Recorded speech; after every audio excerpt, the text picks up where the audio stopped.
اعوذ باللہ من الشیطان الرجیم بسم اللہ الرحمن الرحیم شہر رمضان الذی انزل فیہ القرآن ھدی للناس وبینات من الہدی والفرقان۔ اس آیت کے ذیل میں جو یہ کہہ رہی ہے کہ رمضان کا مہینہ جس میں ہم نے قرآن کو اتارا، یہ ہدایت ہے لوگوں کے لیے۔ کس بات کی ہدایت ہے؟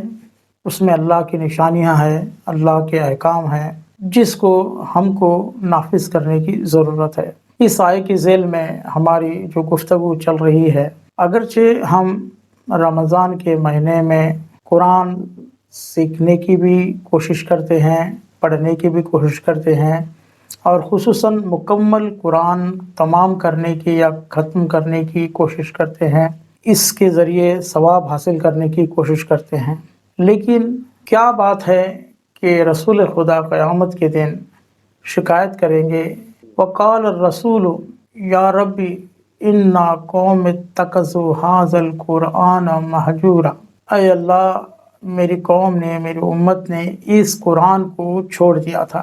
تو یہاں اس لیے شکایت کریں گے کیونکہ ہم لوگوں نے پڑھا تو ضرور ہے، یاد تو کیا ضرور ہے، لیکن اس کو نافذ کرنے سے کہیں نہ کہیں ہم دور رہے ہیں۔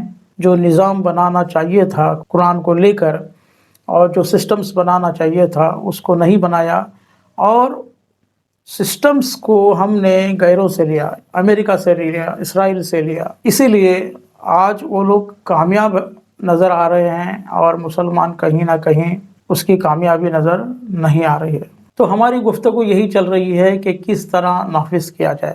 دیکھیے، انہوں نے ایک اپنا اکنامک سسٹم بنایا جس میں جو سودی نظام ہے پوری دنیا پر رائج کر دیا اور پوری دنیا کو اس کے چپیٹ میں لے لیا، جبکہ قرآن بہت ہی سختی سے اس کی مذمت کرتا ہے اور کہتا ہے کہ ایک غیر سودی نظام آپ کے پاس ہونا چاہیے، ایک غیر سودی اکنامک سسٹم ہونا چاہیے۔ اگر ایسا ہوتا، ہم کوشش بھی کرتے اس بات کی، تو کہیں نہ کہیں مسلمانوں کا پیسہ مسلمانوں کے درمیان رہتا، نہ کہ اسرائیل اور امریکہ تک پہنچتا۔ اسی طریقے سے قرآن کے اندر میڈیسن سسٹم بھی ہے، لیکن ہم نے اس کو نہ پڑھنے کی کوشش کی، نہ سمجھنے کی کوشش کی، نہ نافذ کرنے کی کوشش کی، اور انہوں نے جو نظام بنایا ہے، ان کا جو ماڈرن میڈیسن سسٹم ہے، اس کو اپنایا۔ تو آج نتیجہ یہ ہو رہا ہے کہ اگر وہ یہ کہتے ہیں کہ بیمار ہے تو انسان بیمار ہے، 40 سال کی عمر میں اس کو طرح طرح کی بیماری ہے بول کر ہر ایک دن ایک گولی کھانے کے لیے اس کو دیا جاتا ہے، اور ہم لوگ اس کو اپنا رہے ہیں۔ کل کے ویڈیو میں نے قرآن کے اندر طب کہاں ہے، کون سی آیت میں ہے، وہ بتایا تھا، اور آج ہم کچھ اور اسی کے اوپر یعنی اسلامک میڈیسن سسٹم پر بحث کریں گے آج اور کل، اور اس کے بعد انشاءاللہ ہم ایجوکیشن سسٹم پر اور اس کے بعد جوڈیشل سسٹم پر بات کریں گے انشاءاللہ۔ اس سے پہلے کہ ہم آگے بڑھیں، ایک خبر آپ کو غزہ سے بتاتا ہوں کہ دیکھیے، اس کو آپ کو اسکرین پر دکھ رہا ہوگا کہ ایک بوڑھا شخص اللہ سے دعا کر رہا ہے کہ اے اللہ، تو ہی ہماری مدد کر، اور کیونکہ پورا تباہ ہو چکا ہے، کھانے کے لیے کچھ نہیں ہے۔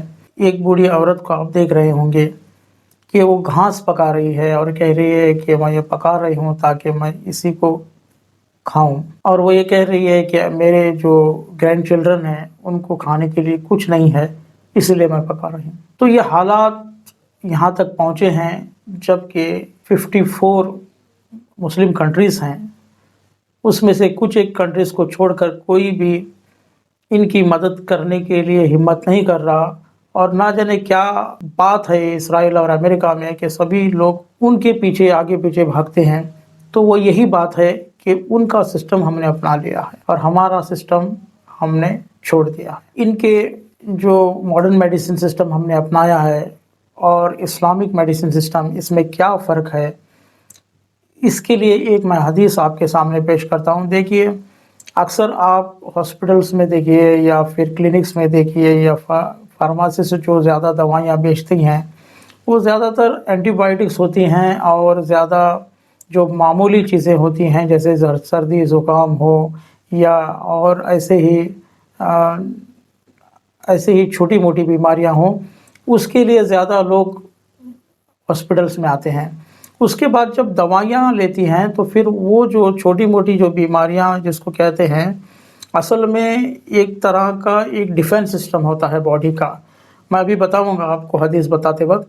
तो इस डिफेंस सिस्टम को हम ख़त्म कर देते हैं उनकी दवाइयाँ लेकर, और फिर बाद में बड़ी बीमारियाँ पैदा होती हैं और फिर उसकी दवा करते हैं। फिर उसकी दवा करने के लिए ऑपरेशन तक की नौबत आती है। फिर ऑपरेशन करने के वक्त कई एक अफराद मर जाते हैं और फिर उनको वेंटिलेटर लगाया जाता है। वेंटिलेटर जिस इंसान को लगाया जाए उसकी मौत निश्चित है, क्योंकि वेंटिलेटर में क्या होता है, ऑक्सीजन रहती है, और हम जो इस यहाँ पर जो ले रहे हैं वो ऑक्सीजन नहीं है, वो एयर के साथ ऑक्सीजन है, यानी खालिस ऑक्सीजन नहीं है। लेकिन वेंटिलेटर में क्या होता है कि खालिस ऑक्सीजन दी जाती है जो डायरेक्ट फेफड़ों पर असर करती है।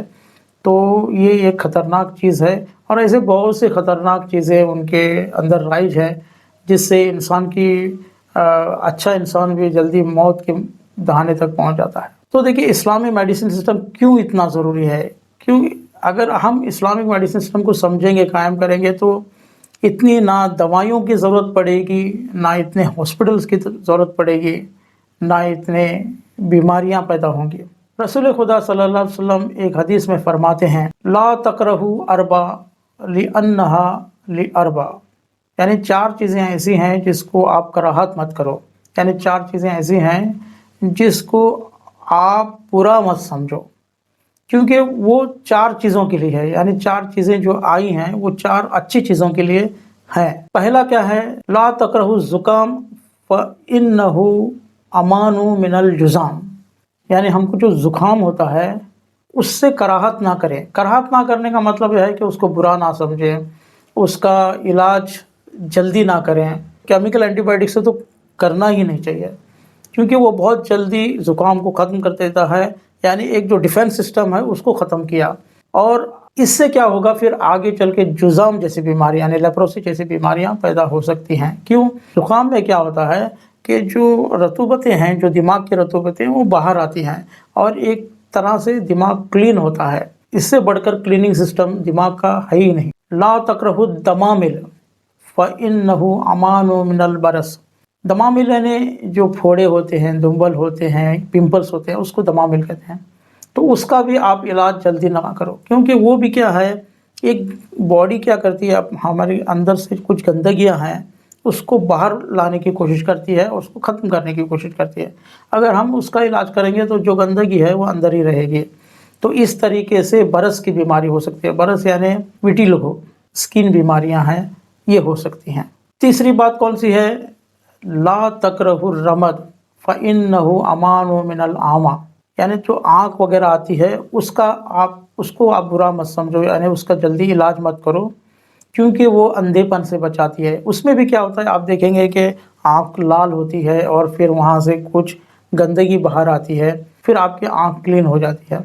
लेकिन उसका इलाज करेंगे तो फिर एक दिन आगे चलकर अंधापन आ सकता है। और चौथी चीज़ क्या है? वला तकरहु साल फ़इन्नहु अमानु मिनल फालिज, यानी खांसी का इलाज मत करो, क्योंकि खांसी भी क्या है, जब कोई अंदर की चीज़ बाहर आना होता है तभी हमको खांसी आती है।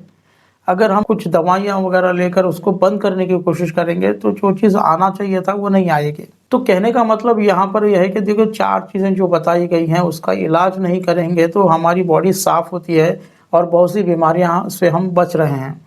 लेकिन हम ये क्या कर रहे हैं कि थोड़ी छोटी चीज़ें, ज़ुकाम हो गया तो हम जाकर एंटीबायोटिक्स ले रहे हैं। तो इस तरीके से हमको बड़ी बीमारियों में मुब्तला किया जा रहा है। तो ये एक कॉन्सेप्ट है इस्लामिक मेडिसिन सिस्टम का। पूरा मेडिसिन सिस्टम हमारे पास है और इसको भी मस्जिद से शुरू किया जा सकता है, कायम किया जा सकता है, और धीरे धीरे हम मॉडर्न मेडिसिन सिस्टम से दूर हो सकते हैं। इस तरीके से जो पैसा फार्मास्यूटिकल कंपनीज़ के थ्रू इजराइल और अमेरिका पास जा रहा है उससे भी हम बच सकते हैं, और ख़ुद हमारी जो जानें गैर ज़रूरत दवाइयाँ खाकर और गैर ज़रूरत ऑपरेशन कर कर और गैर ज़रूरत टेस्ट कर कर और गैर ज़रूरत चेकअप्स है वो सब करके जो पैसा भी बर्बाद हो रहा है, टाइम भी बर्बाद हो रहा है और हमारी उम्रें भी ख़त्म हो रही हैं, इससे भी हम लोग बच सकते हैं। तो हमको कोशिश करना चाहिए कि जो इस्लामिक मेडिसिन सिस्टम हो, इस्लामिक इकोनॉमिक सिस्टम हो, इस तरह के सिस्टम को कुरान के ज़रिए कायम करने की कोशिश करें।